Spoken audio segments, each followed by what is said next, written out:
Assalomu alaykum hurmatli obunachilar. Mana xudo xolasa navbatdagi obyektimiz ham zakotobki ishlarini tugatdik. Xudo xolasa ko'tarish joyiga keldik.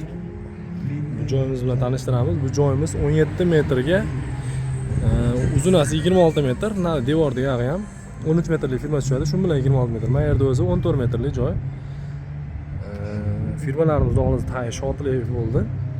Baquvvat holatda 3 talik. Bu oldiga xudo xolasa mana sarvoblarni qo'yamiz. Sarvoblarimizni eni 50 metr, uzunasi 14 metrdan. Kamtarlarga ham bir e'tibor berib qo'yamiz. Xudo xolasa iloji boricha baquvvat qilib mustahkam qiladigan qildik. Xizmatlarimiz O'zbekiston bo'ylab bespasredniy doimgidek ishlarimiz talabga javob beriladi. Bundan tashqari xizmatlarimiz ichiga kiradi.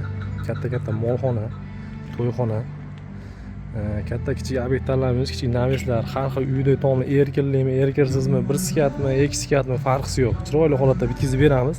Liboy turdagi tomlarda. Firmalarimiz ko'rinishi bu bir skatli. Ko't tomoni 2 metr bo'lgan, bunisini 3 ga olib bordik. Aloqaga chiqinglar, xudo xolasa chiroyli qilib bitkazib beramiz. Xizmatlarimiz O'zbekiston bo'ylab. Sog' bo'linglar, salomat bo'linglar.